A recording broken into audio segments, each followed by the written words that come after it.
Hello everyone, welcome back to ક્રિસાસ foodie vlogs. Friends, આજે હું તમારા માટે લઈને આવી છું સિંગદાણાની ચીક્કીની રેસીપી. તો મોસ્ટલી આપણે સિંગદાણાની ચીક્કી બજારમાંથી લાવતા હોઈએ છીએ, તો બહાર મળે તેવી જ ચીક્કી આજે આપણે એકદમ ઇઝી રીતે અને બે જ વસ્તુઓથી આપણે બનીને રેડી કરીશું ફ્રેન્ડ્સ. તો રેસીપી તમે એન્ડ સુધી જોજો અને રેસીપી ગમે તો વિડીયોને લાઇક કરજો ફ્રેન્ડ્સ, શેર કરજો અને ચેનલમાં જો તમે નવા હોય તો ચેનલને સબસ્ક્રાઈબ કરજો. તો ચાલો આપણે ફ્રેન્ડ્સ રેસીપી સ્ટાર્ટ કરીએ. તો ચીક્કીના પરફેક્ટ માપ માટે ફ્રેન્ડ્સ આપણે અહીં 400 ગ્રામ દાણા લીધા છે અને તેમાં 350 ગ્રામ જેટલો ગોળ લીધો છે. ગોળ મેં અહીં 50 ગ્રામ જેટલો ઓછો લીધો છે. તમે 400 ગ્રામ દાણાની સામે 400 ગ્રામ ગોળ લઈ શકો છો ફ્રેન્ડ્સ. તમને જેવું ગળ્યું પસંદ હોય એ રીતના તમે ગોળ લઈ શકો છો. તો હવે આપણે સિંગદાણામાંથીને છાલને હટાવવાની છે. તો આપણે આ રીતે પેનમાં રોસ્ટ કરી લઈએ, જેથી કરીને તેની છાલ હટી જાય ફ્રેન્ડ્સ. તો આ રીતે આપણે સ્લો ફ્લેમ પર તેને 5 થી 6 મિનિટ માટે આ રીતના આપણે સતત ચમચાથી હલાવતા રહીશું. તો આપણા દાણા એકદમ સરસના શેકાઈ જશે અને છાલ તેની આરામથી હટી જશે. તમે જુઓ કે 5 થી 6 મિનિટ થઈ ગઈ છે. તો આ રીતનો દાણાનો કલર ચેન્જ થોડો થઈ ગયો છે અને હાથેથી આ રીતે આપણે ચેક કરીએ તો દાણામાંથી છાલ આરામથી ને ફ્રેન્ડ્સ હટી જાય છે. તો આ સમયે તમે ગેસની ફ્લેમ બંધ કરી અને દાણાને આપણે નીચે લઈ લઈએ. તો દાણા ફ્રેન્ડ્સ અહીં ગરમ છે, તો ગરમ દાણામાં આપણે છાલ નહીં હટાવીએ, તેને 5 થી 6 મિનિટ માટે થોડા ઠંડા થવા દઈશું. પછી આપણે તેની છાલ હટાવીશું. તો આપણે આ રીતે ફ્રેન્ડ્સ તેને કોટનના કપડામાં આ રીતે પાથરી દઈએ, જેથી કરીને તે આરામથી ઠંડા થઈ જાય અને ભેજવાળા પણ ન થાય. તો તમે જો આને પ્લેટમાં લેશો તો તે ભેજવાળા થઈ જશે. તો આપણે આ રીતે તેને કાપડમાં રાખી દઈએ અને બાકીના જે બચેલા દાણા છે તેને પણ આપણે આ જ રીતના શેકી લઈએ.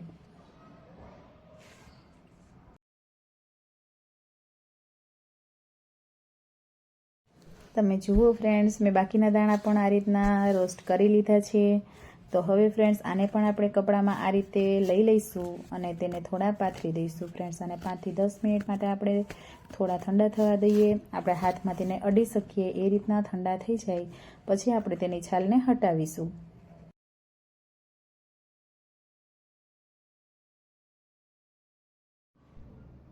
5 થી 10 મિનિટ થઈ ગઈ છે ફ્રેન્ડ્સ. તો આપણા દાણા ઠંડા થઈ ગયા છે. તો હવે તેને આપણે તેના ઉપરથી ફોતરા હટાવી લઈએ. તો ફોતરા હટાવવા માટે આપણે આ રીતે હાથમાં થોડા દાણા લઈશું અને તેને આ રીતના પ્રેસ કરીશું. તો તમે જુઓ કે આરામથી તેના ફોતરા હટી રહ્યા છે.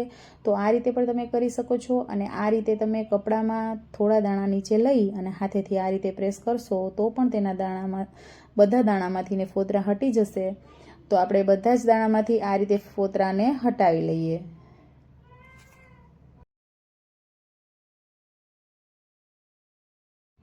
તમે જુઓ ફ્રેન્ડ્સ કે ફોતરા દાણામાંથી આ રીતના ઉખડી ગયા છે. બધા જ દાણા વ્હાઈટ થઈ ગયા છે. તો હવે આ રીતે આપણે ઘરમાં રહેલો કોઈ પણ જારીવાળું વાસણ તમે લઈ લો. મેં અહીં જે આપણે ફ્રાય કરવા માટેનો જે ચમચો હોય છે તેને લીધો છે. તો આ રીતે તેમાંથી દાણામાંથી આપણે ફોતરાને અલગ કરી લઈએ. તમે જુઓ ફ્રેન્ડ્સ કે બધા જ દાણામાંથી ફોતરા આપણે અલગ કરી લીધા છે. તો હવે આપણે તેને થોડા આપણે મેશ કરવાના છે, એટલે કે તે બે ફાડામાં થઈ જાય એ રીતે આપણે વાટકાથીને આ રીતના પ્રેસ કરી અને થોડા અધકચરા આ રીતે કરી લઈશું ફ્રેન્ડ્સ. સાવ તેનો ભૂકો આપણે નથી કરવાનો. હવે ફ્રેન્ડ્સ આપણે પેનમાં ગોળ જે આપણે લીધો હતો તેને એડ કરી દઈએ. અને જો તમારે આ રીતનો વ્હાઈટ કલરનો ગોળ લેવાનો છે, આપણે અહીં દેશી ગોળનો ઉપયોગ નહીં કરીએ, કેમ કે દેશી ગોળથી ચીક્કી કાળી થાય છે. તો તમે બને એટલો આ રીતનો વ્હાઈટ કલરનો ગોળ લેજો. અને હવે તેમાં 1 થી 2 ચમચી આપણે ઘી એડ કરી દઈએ. ઘી એડ કરવાથી ફ્રેન્ડ્સ ચીક્કીમાં એકદમ સરસ શાઇનિંગ આવશે. બહાર મળે તેવી જ ચીક્કી શાઇનિંગવાળી બનશે. તો ઘી તમે ચોક્કસથી એડ કરજો. તો હવે ચમચાને આ રીતે સતત હલાવતા રહીએ અને બધા જ જે ગોળમાં ગાંગડી છે તેને આ રીતે આપણે ભાંગી લઈએ. તમે જુઓ 5 થી 6 મિનિટ થઈ ગઈ છે. તો ગોળ આપણો એકદમ સરસ મેલ્ટ થવા લાગ્યો છે. પણ આપણે અહીં ફ્રેન્ડ્સ ચીક્કી બનાવવા માટે ગોળનો પાયો બનાવવાનો છે. તો પાયો બનાવવા માટે હજી આ ગોળ રેડી નથી. તો આપણે થોડી વાર માટે આ રીતે ચલાવતા જઈશું અને આપણે ગોળને પકવી લઈએ.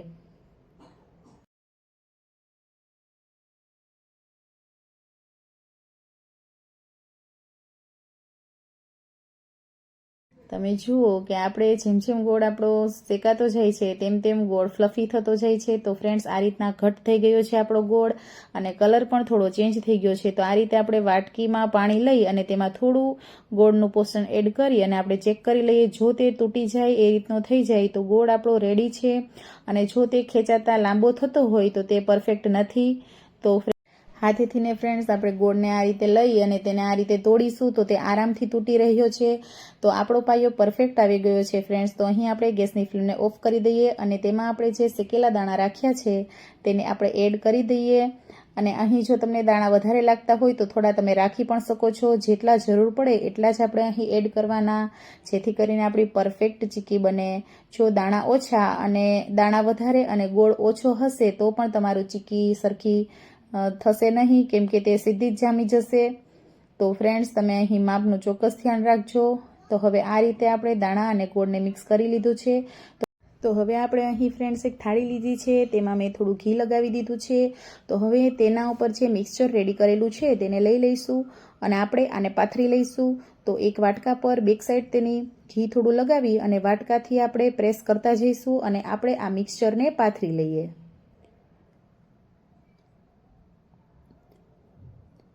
તો આ રીતના તમે જેટલી થિકનેસવાળી ચીક્કી બનાવવા માંગો છો એ રીતના તમે પાથરી શકો છો. અને જો તમારે એકદમ પતલી કરવી છે તો તમે સર્વિસ પ્લેટફોર્મ પર પણ આને રાખી અને પાથરી શકો છો.